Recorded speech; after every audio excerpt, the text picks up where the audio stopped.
एक पुरानी कहानी जो वक्त के साथ नहीं, डर के साथ पुरानी हुई। नमस्कार दोस्तों, स्वागत है आप सभी का हमारे इस प्यारे से YouTube चैनल पर। मैं हूं देव।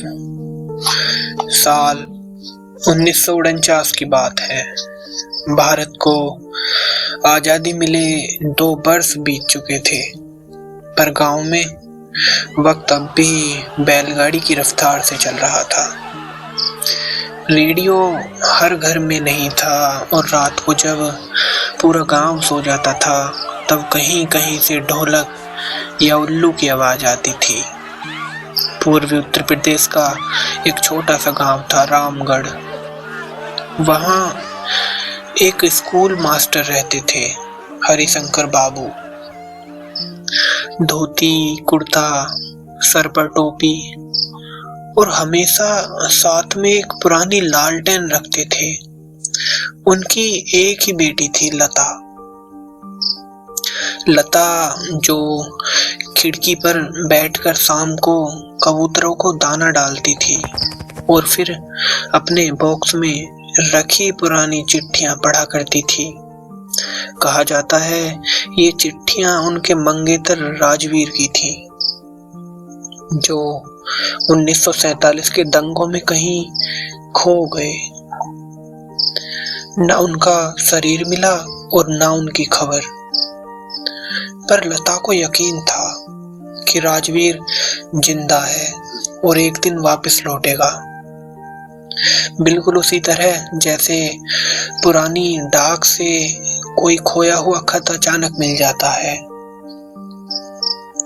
दोस्तों, साल बीते, हवाएं बदली, पर हवेली में कुछ अजीब नहीं हुआ कि राजवीर आए और लता से मिले। सब कुछ पहले जैसा ही था। मिट्टी की दीवारें, लकड़ी की खिड़कियां और अंदर वो ही लाल चौकी जिस पर हर रात लता राजवीर की चिट्ठियां पढ़कर सो जाती थी। हरिशंकर बाबू बूढ़े हो चले थे। गांव में अब बिजली आ चुकी थी, पर वो अब भी लालटेन ही जलाते थे। कहते थे बिजली की रोशनी में सुकून नहीं होता बेटा, लालटेन में वक्त धीरे जलता है। सब कुछ सामान्य था। गांव के लोग लता को इज्जत से देखते थे। कभी कभी कोई लड़का रिश्ता लेकर आता, पर वो मुस्कुराकर मना कर देती। वो कहती राजवीर लौट आएंगे। एक दिन डाकिया गांव में आया। उसने कहा, मास्टर साहब, आपके नाम की एक चिट्ठी आई है। हरिशंकर ने चौंक कर पूछा, किसकी? डाकिया बोला, राजवीर सिंह, पंजाब से। घर में सन्नाटा सा छा गया। लता की आंखें चमक उठी। वो दौड़ी, चिट्ठी को सीने से लगा लिया, पर जैसे ही उसने लिफाफा खोला, कागज के साथ एक पुराना गुलाब का सूखा पत्ता गिरा नीचे और उस चिट्ठी में केवल 3 शब्द लिखे थे, मैं वापस आ गया। उस रात गांव में तूफान आया। बरगद के पेड़ हिले, लालटेन एक एक करके बुझने लगी। लता अपने कमरे में बैठी थी। वो चिट्ठी बार बार पढ़ रही थी, जैसे उसमें से आवाजें निकल रही हों। रात के करीब 12 बजे दरवाजे पर दस्तक हुई। लता ने कहा, कौन? कोई जवाब नहीं आया, बस एक धीमी सी आवाज, लता, मैं आ गया।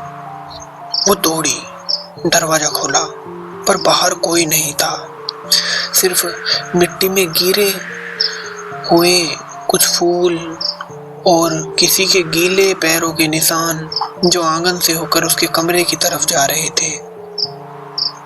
हरिशंकर बाबू ने अगले दिन लोगों को बताया। लता सुबह तक नहीं जागी। चेहरा बिल्कुल शांत था, जैसे किसी ने उसके कान में कुछ कहा हो। लोगों ने कहा शायद दिल का दौरा पड़ा है, पर जब कमरे की सफाई हुई तो उस मेज पर वो ही चिट्ठी पड़ी थी। पर अब उस पर 3 शब्द और बढ़ गए थे। मैं वापस आ गया और तुम्हें ले चला। कुछ महीनों बाद हवेली बेच दी गई। नए मालिक ने कहा, यहाँ रात में अजीब सी हरकतें होती हैं। कभी कोई लड़की खिड़की से कबूतरों को दाना डालती है, कभी कोई लालटेन अपने साथ ले जाता हुआ दिखता है। लोगों ने फिर सुना, जब भी कोई वहां ठहरता है रात को डाकिये की साइकिल की घंटी सुनाई देती है और सुबह बरामदे में वही चिट्ठी रखी मिलती है। मैं वापस आ गया।